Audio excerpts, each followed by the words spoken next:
أعوذ بالله السميع العليم من الشيطان اللعين الرجيم. بسم الله الرحمن الرحيم. الحمد لله رب العالمين، والصلاة والسلام على سيد الأنبياء والمرسلين، سيدنا ونبينا وشفيع المذنبين أبي القاسم محمد أهل بيته الطيبين الطاهرين المعصومين. أما بعد، فقد قال الله سبحانه تبارك وتعالى في كتابه المبين وهو أصدق القائلين: وإذ قال ربك للملائكة إني جاعل في الأرض خليفة. صلوات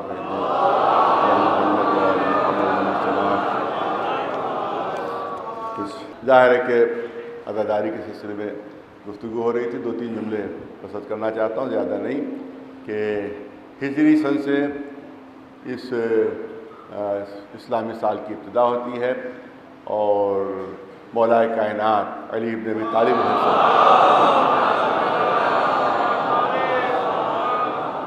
کے مشورے ہی سے اور آپ ہی کے فرمان سے یہ ہجری سن شروع ہوا تھا. آپس میں گفتگو ہو رہی تھی مسلمانوں میں کہ خلیفہ اول کے دور میں کہ یہ سن جو ہے وہ کس طرح سے مسلمانوں کا شروع کیا جائے. کوئی مشورہ دے رہا تھا کہ رسول اللہ کی پیدائش کے دن سے، کوئی کہہ رہا تھا کہ بعثت کے دن سے. آپس میں فیصلہ نہیں ہو پا رہا تھا کہ کس طرح سے شروع کیا جائے. تو پھر آخر میں طے ہوا کہ چلو اس کے دروازے پہ چلتے ہیں کہ جہاں سے ہر مشکل کا حل مل جاتا ہے، جو مشکل کشا ہے اور ہر مشکل کا حل مل جاتا ہے. لہذا مولا کائنات کی خدمت میں پہنچے کہ آپ بتائیے کہ کس طرح سے یہ مسلمانوں کے سال کی ابتدا ہو. تو آپ نے ارشاد فرمایا کہ ہر واقعہ اہم ہے. ظاہر بعثت کا واقعہ بھی اہم ہے اور پیدائش کا واقعہ بھی اہم ہے، لیکن سب سے زیادہ تاریخ ساز جو واقعہ ہے وہ ہے ہجرت کا واقعہ. لہذا ہجرت سے یہ سن کی ابتدا کی جائے، ہجرت سے سن کی ابتدا کی جائے. لہذا آج جب بھی مسلمان تاریخ ڈالتا ہے تو اس میں لکھتا ہے سن ہجری، فلاں تاریخ سن ہجری، سن ہجری، سن ہجری. روزانہ ہجرت کی یاد کی جاتی ہے، ہر منٹ پہ ہجرت کی یاد ہوتی ہے، ہر سال ہجرت کی یاد، ہر مہینے ہجرت کی یاد، ہر دن ہجرت کی یاد. جب مسلسل ہجرت کی یاد کی جائے گی تو بچہ اور جوان پوچھے گا کہ ہجرت ہے کیا چیز، یہ ہجرت ہے کیا چیز. تو بتانا پڑے گا کہ رسول کو چاروں طرف سے دشمنوں نے گھیر لیا تھا، چاروں طرف سے گھیر لیا تھا، تلواریں چمک رہی تھیں، پوری رات گھیرے ہوئے تھے. تو پھر مسلمان بچہ پوچھے گا کہ پھر رسول بچے کیسے؟ پوری توجہ رہے. پھر رسول بچے کیسے؟ یا تو قتل ہو جانا چاہیے تھا یا گرفتار ہو جانا چاہیے تھا. نہ معاذ اللہ قتل ہوئے نہ گرفتار ہوئے، تو بچے کیسے؟ تو بتانا پڑے گا کہ کسی کو اپنی جگہ پر لٹا دیا تھا، کسی کو اپنی جگہ پر لٹا دیا تھا. آخر وہ تھا کون؟ نام لینا پڑے گا کہ علی ابن ابی طالب.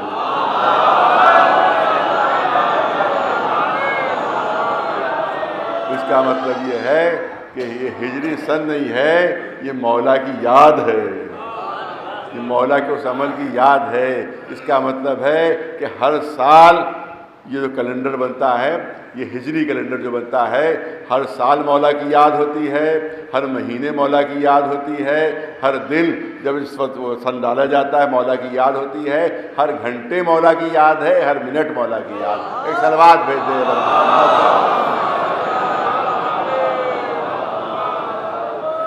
لہذا اب یہاں کے اوپر وہی جو خوشی منائی جاتی ہے اور وہ مبارکبادیں دی جاتی ہیں، یہ سب کے سب یہ اسرائیل اور سعودی عرب، یہ سب ان لوگوں کی سازش کے تحت کام ہو رہا ہے پورا، تاکہ مسلمانوں میں آپس میں تفرقہ پیدا ہو، مسلمانوں میں آپس میں اختلاف پیدا ہو اور محرم کی اہمیت کو گھٹا دیا جائے. میں نے عرض کیا تھا کہ حکومتیں محرم اور عزاداری اور امام حسین کے غم سے ڈرتی ہیں، کیونکہ یہ وہ غم ہے کہ جو جذبہ شجاعت پیدا کرتا ہے، ظالم کے خلاف جذبہ نفرت پیدا کرتا ہے یہ غم. لہذا کوئی بھی ظالم حکومت نہیں چاہتی کہ یہ غم منایا جائے. لہٰذا سعودی عرب کی پوری کوشش یہی رہتی ہے, اسرائیل کی پوری کوشش یہی رہتی ہے کہ عزاداری کو گھٹایا جائے, عزاداری کو ختم کیا جائے, عزاداری کو کم کیا جائے, اس کی اہمیت کو گھٹا دیا جائے. اسی لیے اب مبارکبادیں دی جا رہی ہیں صاحب. یہ تو ایک خوشی کا سال ہے, خوشی منانا چاہیے. تو میں نے کل بھی عرض کیا تھا, آج بھی آپ دیکھیں تھوڑا سا لفظ بدل کر کرنا چاہتا ہوں کہ یہ بتایا جائے کہ یہ جو خوشی منائی جاتی ہے یہ کس کی سنت ہے. ہر چیز میں سنت رسول اللہ یاد کی جاتی ہے, ہر چیز میں رسول اللہ کی سنت یاد کی جاتی ہے. تو یہ بتاؤ کہ جو خوشی منا رہے ہو تم سال کے پہلے دن, تو یہ خوشی یہ کس کی سنت ہے؟ رسول اللہ کی سنت ہے؟ نہیں, کیونکہ رسول اللہ کی تاریخ لکھتی ہے کہ آپ کی آنکھوں میں آنسو تھے, غمگین تھے, بار بار مڑ مڑ کے میں نے جو عرض کیا تھا مکے کو دیکھ رہے تھے, اور جو صحابی رسول تھے وہ بھی غم منا رہے تھے, وہ بھی آنسو بہا رہے تھے. تو میں نے عرض کیا کہ سال کے پہلے دن, ہجری سال کے پہلے دن غم منانا سنت رسول اللہ ہے, غم منانا سنت صحابہ ہے. ہاں خوش تھے لوگ, خوش تھے لوگ. کون تھے؟ ہجرت کرنے والے خوش نہیں تھے, جنہوں نے ہجرت پر مجبور کیا تھا وہ خوش تھے. مشرک خوش تھے, کافر خوش تھے, دشمنان اسلام خوش تھے. تو اس کا مطلب جو ہے یہ تم مبارکباد دے رہے ہو, یہ سنت رسول اللہ نہیں ہے, بلکہ سنت کفار ہے جو ادا کر رہے ہو تم. یہ سنت دشمنان اسلام ہے جس پر تم چل رہے ہو. ایک صلوات بھیج رہا.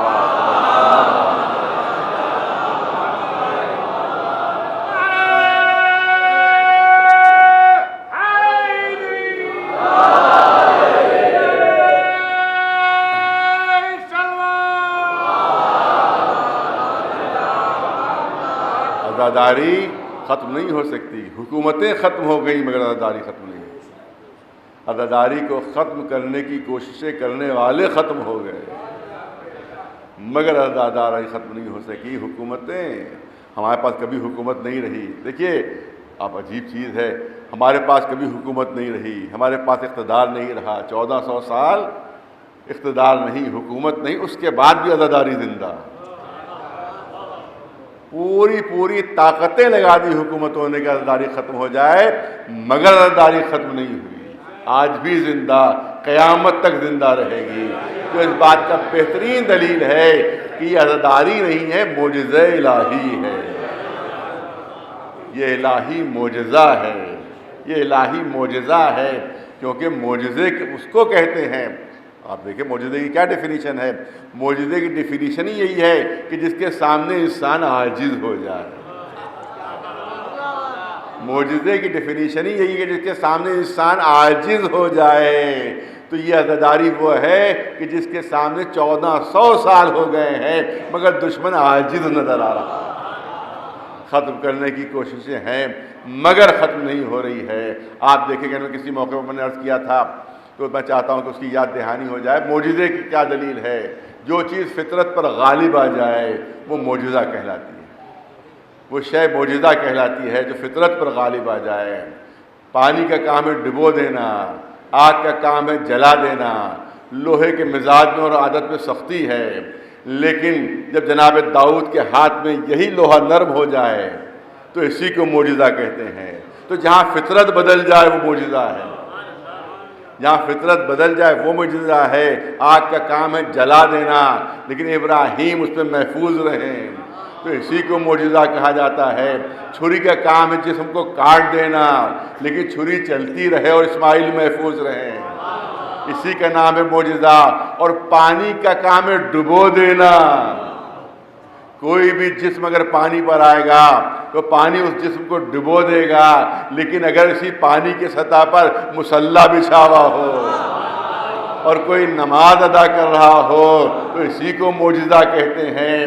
اور یہاں تک تو میں سب کبھی عرض کر چکا ہوں, لیکن ذرا سا اضافہ کرنا چاہتا ہوں کہ معجزے کے لیے ضروری ہے کہ کوئی معجز نما موجود ہو. بہت توجہ چاہتا ہوں, معجزہ اس وقت تک معجزہ نہیں ہوتا جب تک کہ معجز نما موجود نہ ہو. جناب موسیٰ کا عصا اس وقت تک معجزہ تھا جب تک جناب موسیٰ موجود رہے. اس وقت تک معجزہ تھا.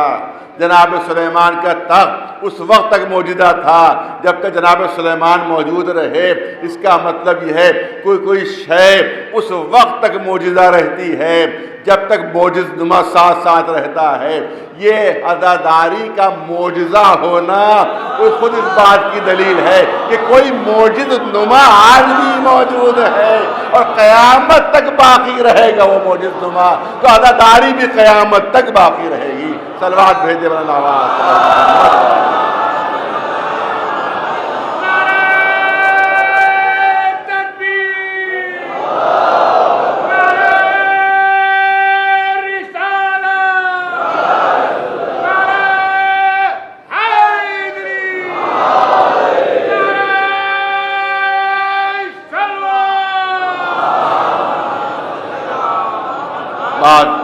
حضرات پوچھ رہے ہیں کہ صاحب یہ لائیو ٹیلی کاسٹ جو ہے یہ کیوں منع کر دیا گیا؟ تو آپ یاد رکھیے کہ لائیو ٹیلی کاسٹ ہونے کی وجہ سے نتیجہ یہ ہوا تھا کہ کوئی اپنے صوفہ سیٹ پر بیٹھا ہوا ہے، کوئی اپنے بستر پر لیٹا ہوا ہے اور مجلس جو ہے وہ سنی جا رہی ہے. نہیں، ثواب بستر پر بیٹھے بیٹھے سننے کا نہیں ہے، بستر پر لیٹے لیٹے سننے کا نہیں ہے، فرش عزا پر آنے کا ثواب ہے، فرش عزا پر بیٹھنے کا ثواب ہے. فرش عزا نہیں، دلیل ہے میرے پاس اس لیے پیش کر رہا ہوں. مولا علی مسجد میں بہت بیٹھتے تھے، مسجد میں بہت بیٹھتے. لوگوں نے کہا کہ آپ مسجد میں بہت زیادہ بیٹھتے ہیں. کہا مجھے جنت میں بیٹھنے سے زیادہ مسجد میں بیٹھنا پسند ہے. بہت توجہ رہے کہ جنت میں بیٹھنے سے زیادہ مسجد میں بیٹھنا پسند ہے. لوگوں نے پوچھا کیوں؟ کہا اس لیے کہ جنت میں بیٹھنا سے مجھے خوشی ہوگی لیکن مسجد میں بیٹھنے سے اللہ کی خوشی ہوگی. جب میں مسجد میں بیٹھوں گا تو اللہ خوش ہوگا اور جنت میں بیٹھنے سے مجھے خوشی ہوگی. بتاؤ کس بات کو ترجیح دوں، اپنی خوشی کو یا اللہ کی خوشی کو؟ بس یوں ہی سمجھ لیجئے کہ یہاں مجلسوں میں بیٹھنا جنت میں بیٹھنے سے افضل ہے، کیونکہ جنت میں بیٹھنا ہماری خوشی ہے، مجلس میں بیٹھنا اللہ کی خوشی ہے، رسول کی خوشی ہے، شہزادی فاطمہ زہرا کی رضا ہے. ایک صلوات بھیجے بنا. بس یہ چند جملے ضروری تھے. اب میں چاہتا ہوں کہ اس آیت کریمہ کے ذیل میں چند باتیں عرض کی جائیں. اور اعلان ہو رہا ہے وَإِذْ قَالَ رَبُّكَ لِلْمَلَائِكَةِ إِنِّي جَاعِلٌ فِي الْأَرْضِ خَلِيفَةً. اے رسول وہ وقت یاد کیجئے جب آپ کے رب نے ملائکہ سے کہا کہ میں زمین کے اوپر اپنا جانشین، اپنا نائب اور اپنا خلیفہ بنانے والا ہوں. جناب آدم کی خلافت کا اعلان ہو رہا ہے، جناب آدم کی نیابت کا اعلان ہو رہا ہے، مگر قرآن مجید نے عجیب انداز اختیار فرمایا. بظاہر ایک چھوٹا سا کلمہ ہے، یہاں عربی داں حضرات تشریف فرما ہے، بظاہر ایک چھوٹا سا کلمہ ہے لیکن پوری معنوں کی ایک دنیا اس میں آباد ہے. وَإِذْ قَالَ رَبُّكَ. اے رسول وہ وقت یاد کیجئے جب آپ کے رب نے ملائکہ سے کہا. اے رسول وہ وقت یاد کیجئے. مجھے اتنا بتا دیجئے کہ یہ جملہ کس سے کہا جا سکتا ہے کہ وہ وقت یاد کیجئے.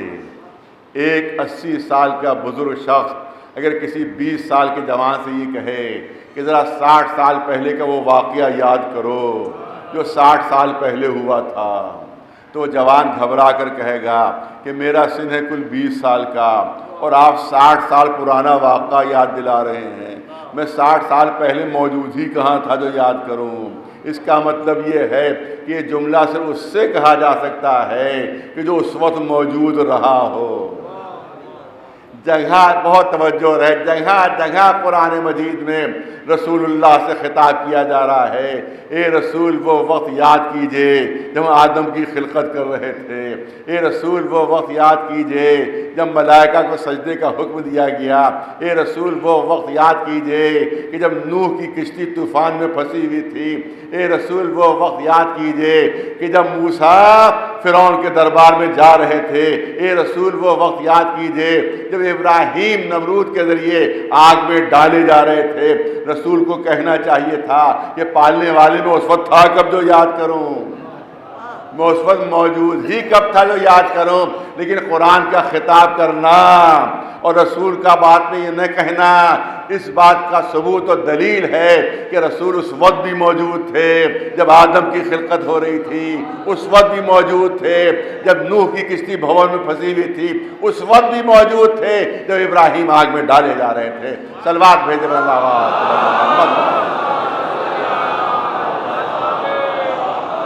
ایک صلوات بلند آواز تو بلند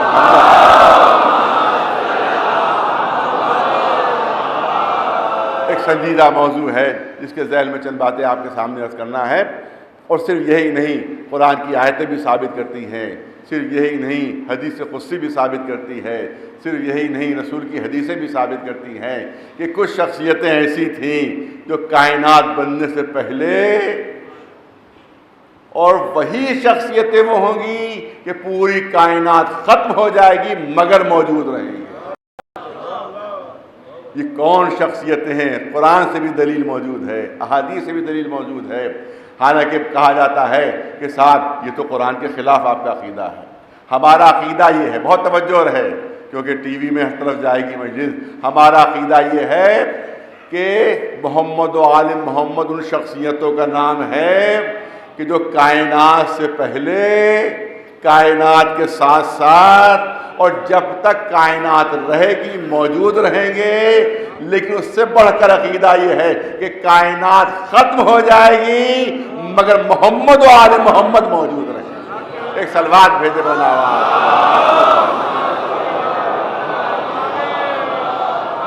اب جہاں پر اعتراض کیا جاتا ہے اس عقیدے کے اوپر کہ یہ تو قرآن کے خلاف ہے عقیدہ، یہ تو قرآن کی آیتوں کے خلاف ہے عقیدہ، کیونکہ قرآن میں کیا ہے؟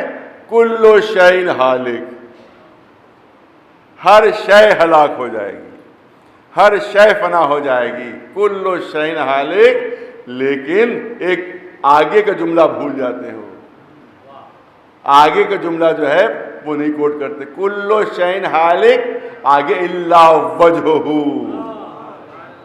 مگر اللہ کا چہرہ باقی رہے گا۔ ہر شے ہلاک ہو جائے گی مگر اللہ کا چہرہ باقی رہے گا۔ بہت باذوق مجمع میرے سامنے ہے، کچھ علمی گفتگو کرنا چاہتا ہوں، میں توجہ چاہتا ہوں آپ حضرات کی، کیونکہ باذوق مجمع ہے، کیونکہ یہاں پر بڑا سخت اعتراض ہوتا ہے اور علماء اعتراض کرتے ہیں دوسرے فرقوں کے کہ بھئی یہ تو کافر ہیں، یہ تو مشرک ہیں، یہ تو بدعتی ہیں، یہ تو خلاف قرآن مجید ان کے عقیدے ہیں۔ یہ کہتے ہیں کہ کچھ شخصیتیں ایسی ہیں جو کائنات سے پہلے بھی، کائنات کے ساتھ ساتھ بھی اور کائنات کے بعد بھی، لہذا یہ خلاف قرآن عقیدہ ہے اور اس کے لیے یہ آیتیں پیش کی جاتی ہیں۔ تو میں عرض کروں گا کہ کون سی چیز فنا ہوگی؟ کل شیء ہالک، پڑھا لکھا مجمع ہے، کل شے، ہر شے ہلاک ہو جائے گی۔ شے اس کو کہتے ہیں جو کسی دوسری شے سے بنی ہو۔ پڑھا لکھا مجمع، بہت سنجیدہ گفتگو ایک علمی پہلو جو پیش کرنا چاہتا ہوں۔ شے اس کو کہتے ہیں جو کسی دوسری شے سے بنی ہو، دوسری شے سے بنی ہو۔ مکھن کاہے سے بنتا ہے؟ دہی سے۔ دہی کاہے سے بنتا ہے؟ دودھ سے۔ دودھ کاہے سے بنتا ہے؟ دودھ دینے والے جانوروں کے ذریعے سے۔ وہ کیا کرتے ہیں؟ نباتات کھاتے ہیں، گھاس پھوس کھاتے ہیں، اس سے دودھ بنتا ہے۔ گھاس پھوس کاہے سے بنتی ہے؟ مٹی سے۔ تو اس کا مطلب ہے کہ شے اس کو کہتے ہیں جو کسی شے سے بنی ہو۔ شے اس کو کہتے ہیں جو کسی دوسری شے سے بنی ہو۔ مٹی بھی عناصر سے مل کر بنی ہے، مٹی بھی عناصر سے مل کر بنی ہے، لہذا شے اس کو کہتے ہیں جو کسی دوسری شے سے بنی ہو۔ بہت توجہ رہے، شے اس کو کہتے ہیں جو کسی دوسری شے سے بنی ہو، لیکن جب محمد و آل محمد کی خلقت ہوئی ہے تو کوئی شے موجود نہیں تھی۔ کوئی شے موجود نہیں تھی، یہ لا شے سے بنے ہیں۔ تو شے کے اوپر ہلاکت ہے، جو لا شے سے بنا ہو اس کے اوپر ہلاکت نہیں ہے۔ ایک صلوات بھیج دے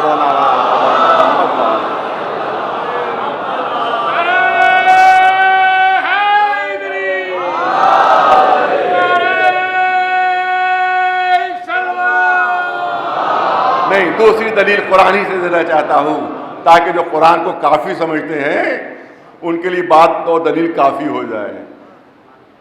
اعلان ہو رہا ہے وَكُلَّ شَيْءٍ أَحْصَيْنَاهُ فِي إِمَامٍ مُبِينٍ، بہت توجہ، وَكُلَّ شَيْءٍ أَحْصَيْنَاهُ فِي إِمَامٍ مُبِينٍ، ہم نے ہر شے کو امام مبین میں جمع کر دیا ہے۔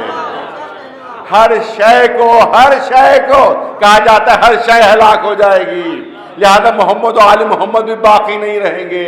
پوری توجہ، اب قرآن کی آیت کیا ہے؟ وَكُلَّ شَيْءٍ أَحْصَيْنَاهُ فِي إِمَامٍ مُبِينٍ، ہم نے ہر شے کو امام مبین میں جمع کر دیا ہے۔ امام مبین میں جمع کر دیا ہے، اس کا مطلب یہ ہے کہ امام مبین ہے ظرف اور ہر شے ہے مظروف، ہر شے ہے مظروف۔ ارے پیالی میں چائے ہوتی ہے، پیالی ہے ظرف، چائے ہے مظروف، پیالی الگ ہے چائے الگ ہے، پیالی الگ ہے چائے الگ ہے۔ گلاس کے اندر پانی ہے، گلاس ہے ظرف، چائے پانی ہے مظروف، گلاس کا الگ مادہ ہے، پانی الگ ہے۔ کھانے کے اندر کھانا جو ہے وہ برتن کے اندر ہے، برتن الگ ہے، کھانا الگ ہے۔ آپ جب چائے پیتے ہیں تو چائے ختم ہوتی ہے یا پیالی ختم ہوتی ہے؟ اب جب کھانا کھاتے ہیں تو کیا برتن سمیت کھاتے ہیں؟ کھانا ختم ہو جاتا ہے، برتن باقی رہتا ہے۔ توجہ رہے، کھانا ختم ہو جاتا ہے، برتن باقی رہتا ہے۔ جب پانی پیتے ہیں تو گلاس سمیت نہیں پیتے، پانی پیتے ہیں گلاس باقی رہتا ہے۔ اس کا مطلب یہ ہے کہ ظرف کے اندر جو شے ہوتی ہے وہ ختم ہوتی ہے، ظرف باقی رہتا ہے۔ قرآن نے اعلان کیا وَكُلَّ شَيْءٍ أَحْصَيْنَاهُ فِي إِمَامٍ مُبِينٍ، امام مبین ظرف ہے، ہر شے مظروف ہے، ہر شے ہلاک ہو جائے گی، امام مبین باقی رہے گا۔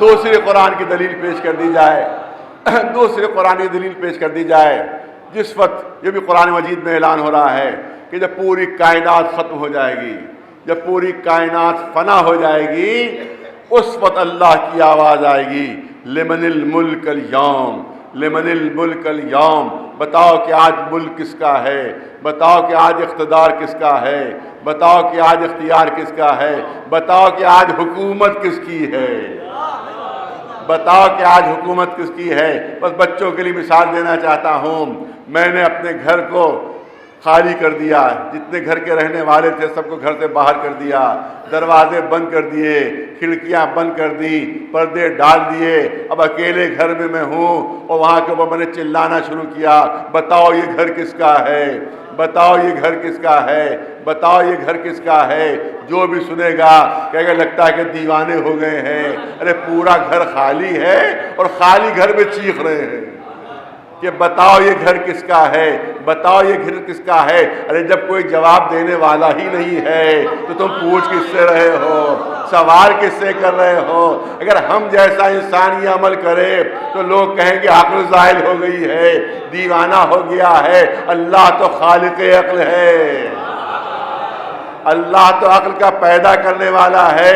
قرآن مجید کا اعلان ہے، حدیث نہیں ہے، قرآن مجید کا اعلان ہے کہ جب پوری کائنات ختم ہو جائے گی، ہر چیز فنا ہو جائے گی، اس وقت اللہ اعلان کرے گا لمن الملک اليوم، بتاؤ کہ آج ملک کس کا ہے، اقتدار کس کا ہے، اختیار کس کا ہے، حکومت کس کی ہے۔ پالنے والے تو خالق عقل ہے۔ ہم جیسے لوگ یہ کام کریں تو لوگ کہیں گے عقل زائل ہو گئی ہے۔ ارے جب کوئی جواب دینے والا نہیں ہے تو سوال کس سے کر رہا ہے؟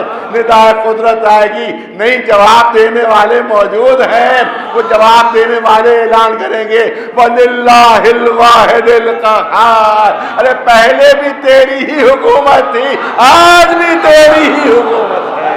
ایک صلوات بلند آواز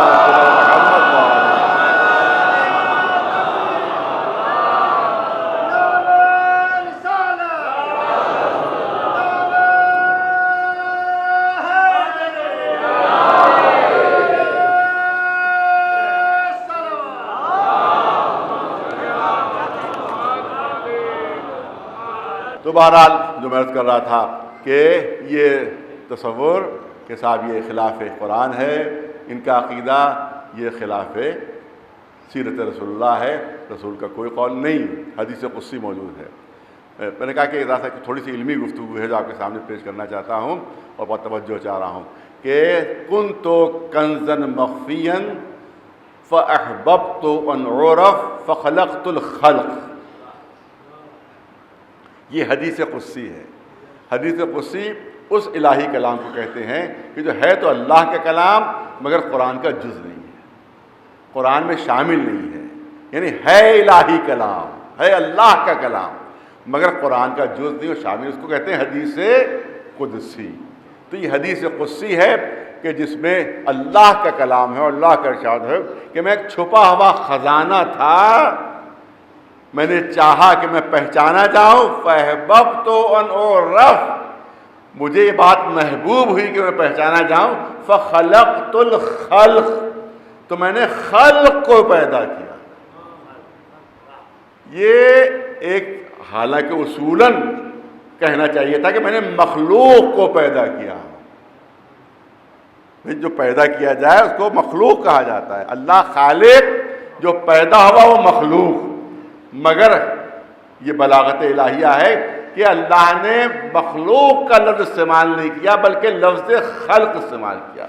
خلق جو ہے وہ مصدر ہے عربی میں، خلق جو ہے وہ مصدر ہے عربی میں، مادہ جس کو کہتے ہیں، عربی میں مادہ ہوتا ہے اس سے بہت سی لفظیں بنتی ہیں، جیسے طہر یہ مادہ ہے، اسی سے جو ہے طہارت بھی لفظ بنتا ہے، تطہیر بھی اسی سے بنتا ہے، طاہر بھی اسی سے بن رہا ہے، اور یہ ہے لفظ طہر۔ اسی طرح سے لفظ رزق ہے، اسی سے رازق بھی بنتا ہے، اسی سے مرزوق بھی بنتا ہے۔ درمیان میں رزق ہے، ایک طرف رازق ہے، ایک طرف مرزوق ہے۔ اگر درمیان سے لفظ رزق آپ ہٹا لیں تو نہ رزاقیت سمجھ میں آئے گی نہ مرزوقیت سمجھ میں آئے گی، لہذا درمیان میں لفظ رزق، اسی لیے اللہ نے لفظ مخلوق استعمال نہیں کیا، لفظ خلق، یعنی اگر اس خلق کو درمیان سے ہٹا دو تو نہ میری خالقیت سمجھ میں آئے گی نہ اپنی مخلوقیت سمجھ میں آئے گی، تو رسول کے سلسلے میں لفظ خلق استعمال کیا۔ بہت توجہ ہے کہ میری خالقیت سمجھنا ہے تو رسول کو دیکھو، میری مخلوق اگر اپنی مخلوقیت سمجھنا ہے تو انہی کے ذریعے سمجھ میں آئے گی۔ اس کا مطلب یہ ہے کہ سب سے پہلے جس کو اللہ نے خلق کیا ہے وہ رسول اللہ ہے، اور انہی کے نور سے تیرا نور اور خلق ہوئے۔ ایک صلوات بھیجے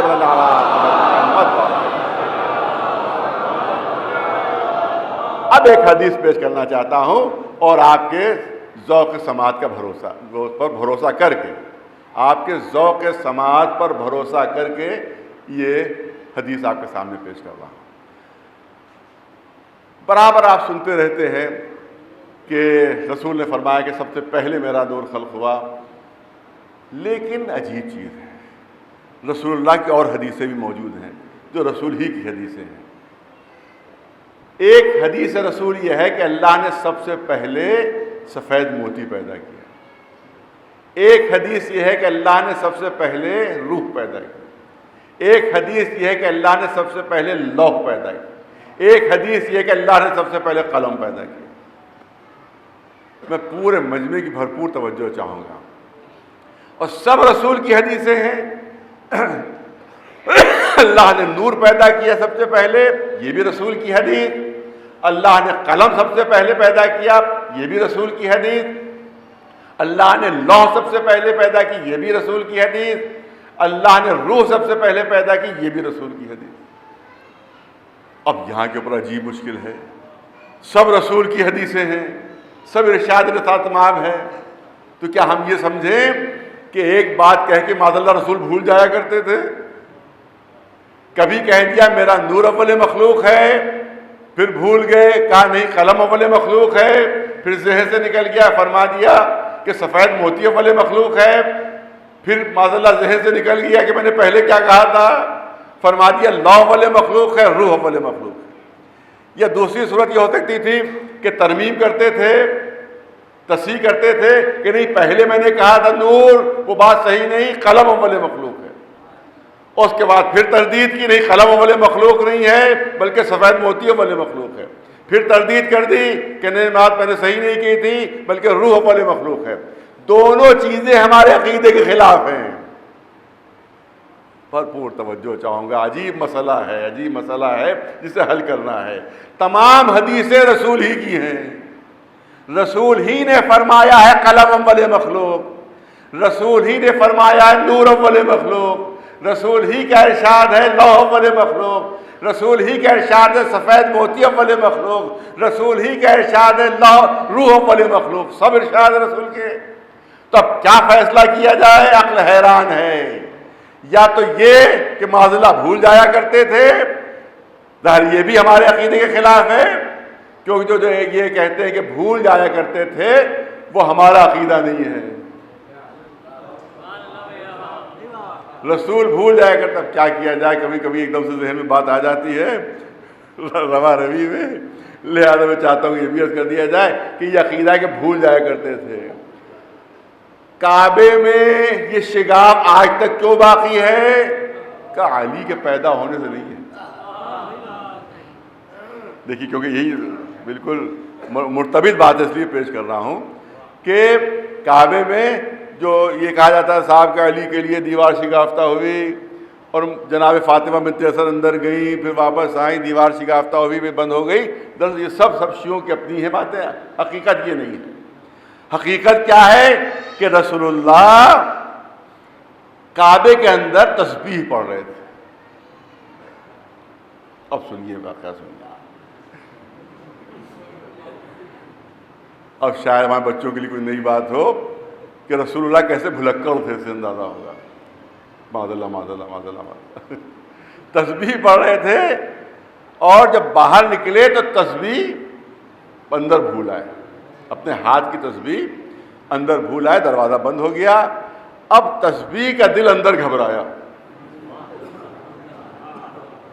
اب روایت سن لیجیے، روایت سن لیجیے، تسبیح کا دل اندر گھبرایا تو نکلے کیسے؟ تو وہ کعبے کی دیوار توڑ کر وہ تسبیح باہر نکل آئی۔ رسول اپنی تسبیح بھول گئے۔ تو اگر معاذ اللہ ایسے بھلکڑ تھے تو جب مولوی میدان حشر میں پہنچے گا اور کہے گا کہ اللہ کے رسول میں آپ کا ماننے والا، اتنی آپ کی تبلیغ کی، رسول کہے گا مجھے تو یاد نہیں آ رہا، مجھے تو یاد نہیں آ رہا ہے۔ وہ جملہ نظر کرنا چاہتا ہوں، وہ چپکے سے سن لیجیے گا، ایک سلوات بھیجے ہوتا ہوا،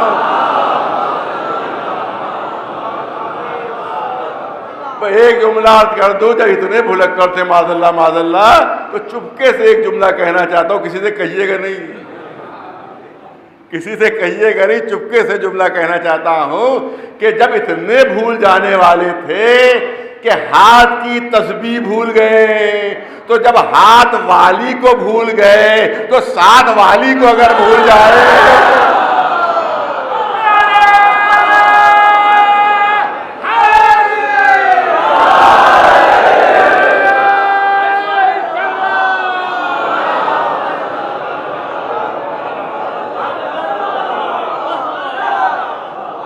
تعجب نہ ہونا چاہیے جو اتنا بھولتا ہو.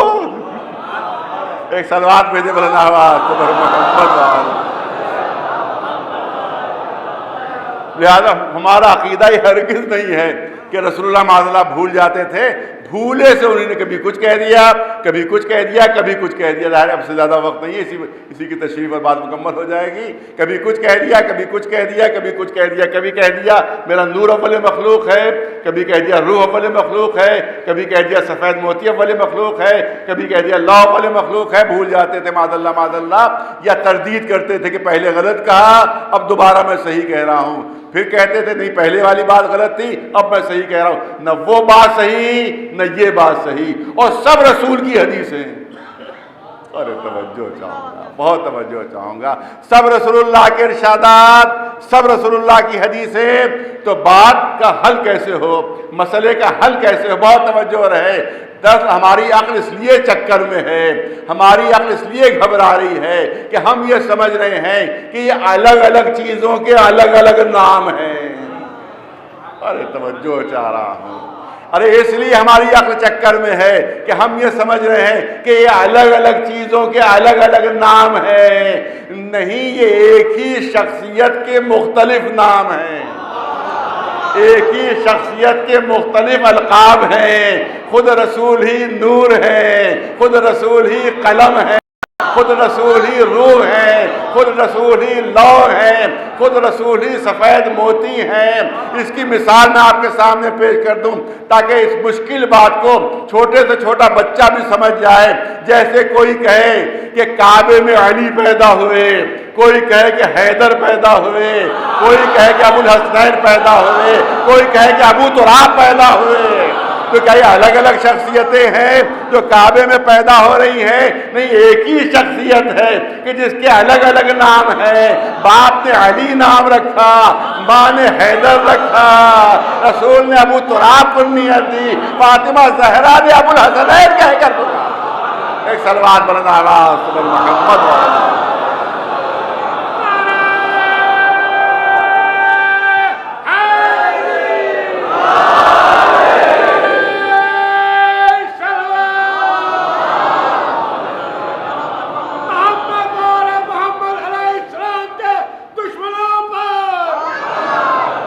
اب وہ میں جملہ پھر دہرانا چاہتا ہوں کہ آپ کے ذوق سماعت پر بھروسہ کرتے ہوئے اب یہ 2-3 جملے نظر کرنا چاہتا ہوں. کیوں کہا سفید موتی, کیوں کہا قلم, کیوں کہا لو, کیوں کہا روح. توجہ رہے. باذوق بے انتہا باذوق مجمع. اب پہلے میں کہتا تھا لکھنؤ کا باذوق مجمع, تو بہت سے لوگ بگڑے خالی لکھنؤ کے نہیں ہوتے, باہر کے بھی ہوتے ہیں. ایک سلوات میں ہوتا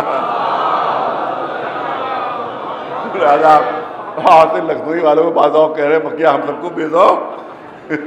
لہذا وہ جملہ میں بدل دیا میں نے کہ نہیں, یہ مجمع سب جو ہے وہ سب باذوق مجمع ہے. لہذا ان کے ذوق سماعت پر بھروسہ کرتے ہوئے میں جملے نظر کرنا چاہتا ہوں. سفید موتی کیوں کہا, قلم کیوں کہا, روح کیوں کہا, لوح کیوں کہا؟ کیونکہ صدف آفرینش کے اولین موتی تھے, اس لیے موتی کہا گیا. قلم اس لیے کہا گیا کہ صفحہ عالم پر باعث نقش و نگار ہستی تھے, اس لیے قلم کا لقب دیا گیا. روح اس لیے کہا گیا کیونکہ عالم کے وجود اور بقا کا سبب ہیں, اس لیے روح کا لقب دیا گیا. لو اس لیے کہا گیا کہ مظہر کامل آیات الہیہ ہیں, اس لیے لوح کا لقب دیا جا رہا ہے. ایک صلوات بلند آواز.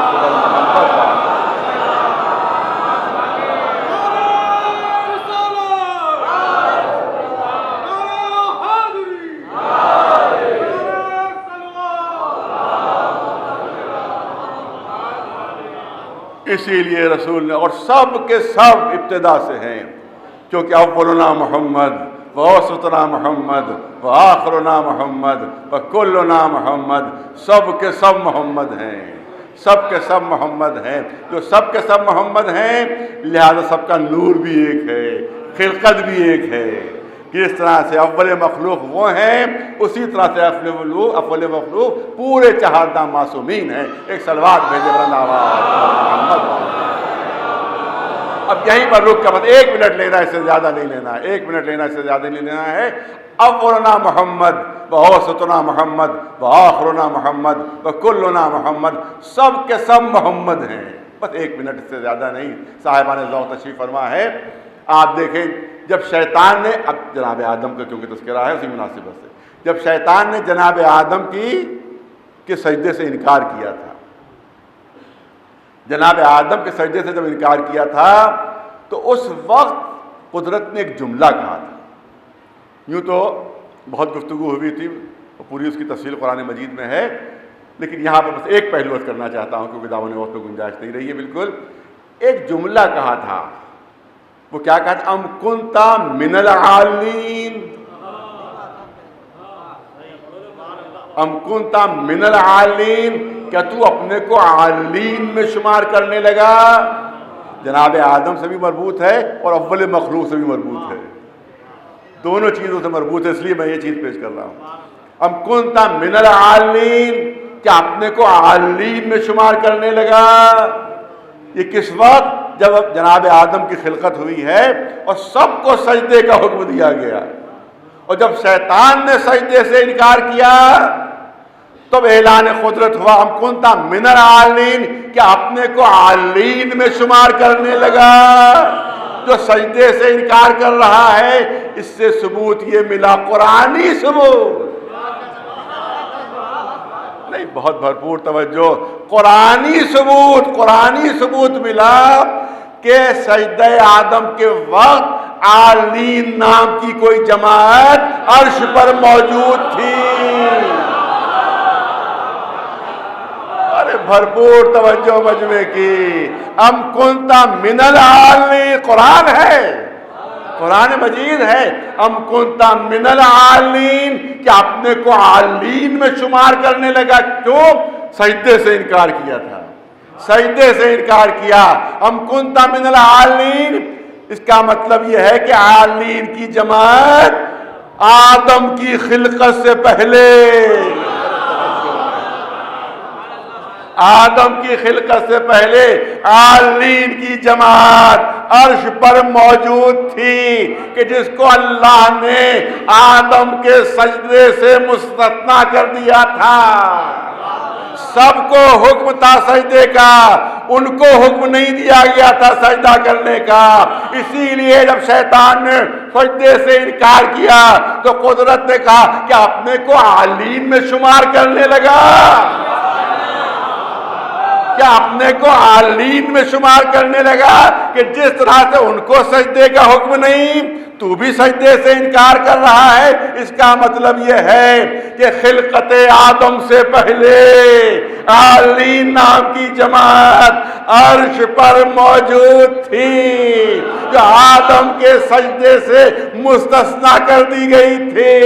اب میں پوچھنا چاہتا ہوں صاحبان علم سے کہ عالین کے کیا معنی ہیں؟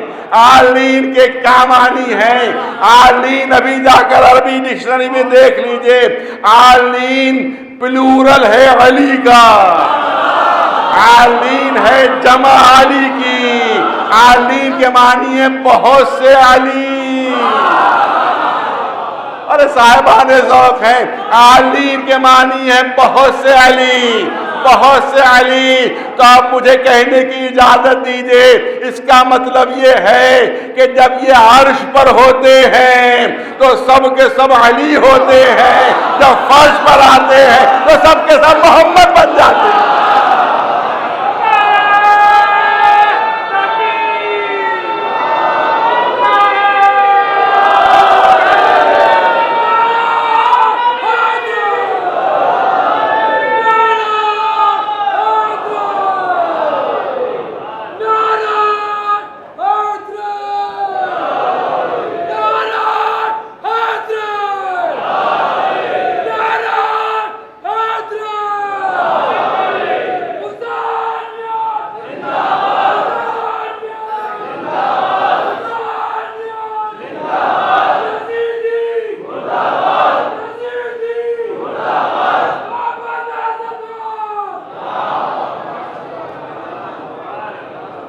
سب کے سب ایک ہیں، بظاہر صورتیں الگ الگ ہیں مگر سیرت ایک ہے، کمالات ایک ہیں.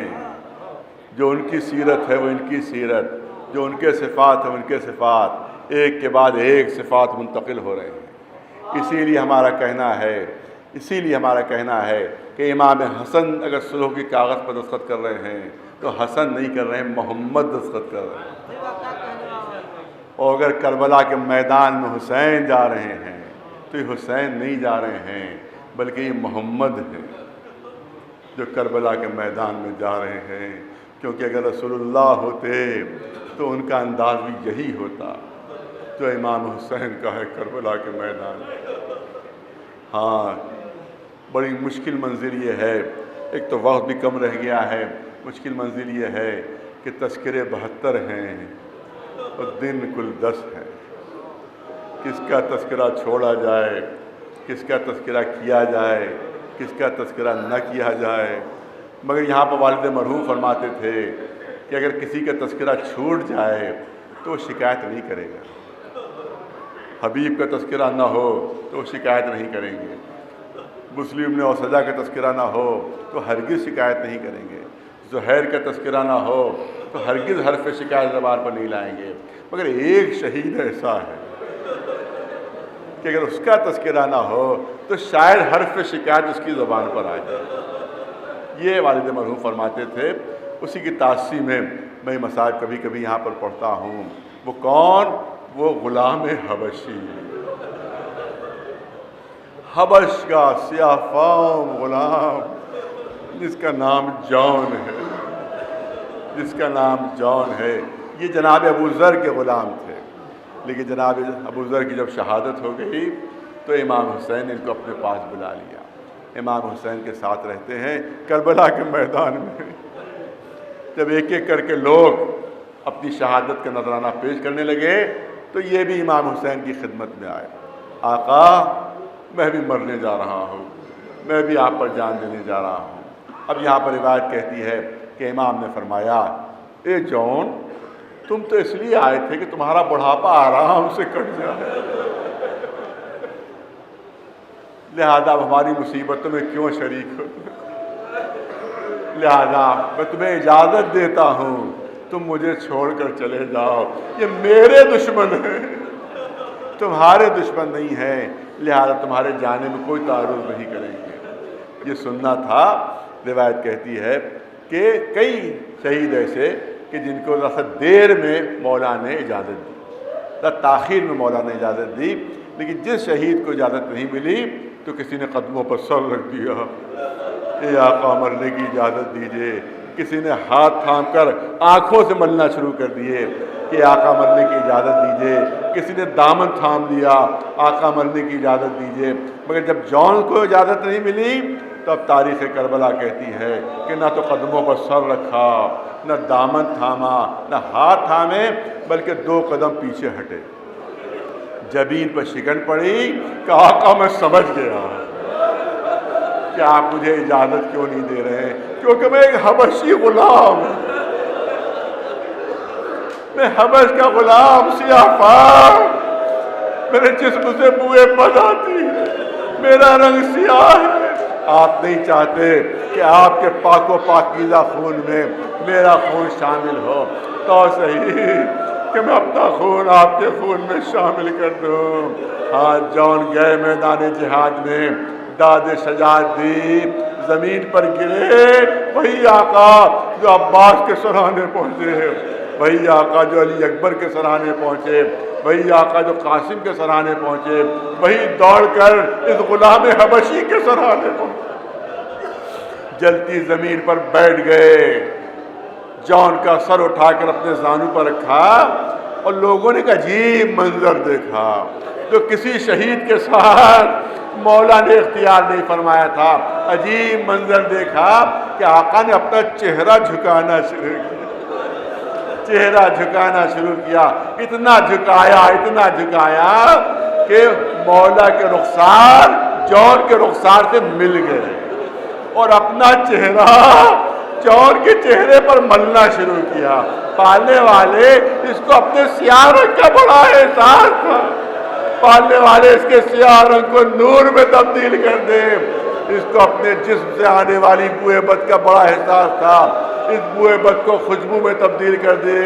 اس لیے تاریخ کہتی ہے کہ جب امام زین العابدین علیہ السلام بطور جان دفن شہداء کے لیے آئے ہیں، بنی اسد ساتھ ساتھ تھے، بنی اسد امام کے قریب پہنچے، اے آقا یوں تو ہر لاش نورانی ہے، یوں تو ہر لاش سے خوشبو نکل رہی ہے، مگر کربلا میں ایک لاش ایسی ہے جس سے سب سے زیادہ نور نکل رہا ہے، جس سے سب سے زیادہ خوشبو نکل رہی ہے۔ آقا یہ کس کی لاش ہے؟ امام نے فرمایا یہ غلام جون کا لاش ہے، یہ میرے بابا کی دعا کا اثر۔ بس آدھا منٹ لینا ہے۔ آقا نے کبھی گوارا نہیں کیا کہ کسی کا سر جلتی زمین پر رہے۔ ارے حبشی غلام کے سرانے نہیں پہنچے، مگر یہی آقا جب ارے گھوڑے کی پشت سے زمین پر گرا ہے تو کون تھا جو زمین سے سر اٹھا کر اپنے زانو پر رکھتا؟ جناب زینب چلی تو تھی، اے پسر ساتھ میرا ماجایا ذبح ہو رہا ہے اور تو تماشا دیکھ رہا ہے۔ ارے کبھی فوج سے خطاب، اے فوج والوں، ارے میرے بھائی پاس مجھے جانے دو، میرا بھائی بہت پیاسا ہے، کہیں سے پانی مل جائے تو پلا دو، ارے دھوپ بہت تیز ہے، ذرا ہوا کا سایہ کر لو۔ زینب نہ پہنچ سکی مگر جنت سے ماں آ گئی، جلتی زمین پر بیٹھ گئی۔ اے میرے لال، زمین بہت چل رہی ہے، تیرا سر اٹھا کر اپنے زانو پر رکھتی ہوں، اگر سر کٹے تو میری آنکھوں میں آزادارو۔ ماں فاطمہ زہرا کا زانو تھا، شیور کا خود خنجر تھا، حسین کا سوکھا گلا، ماں فریاد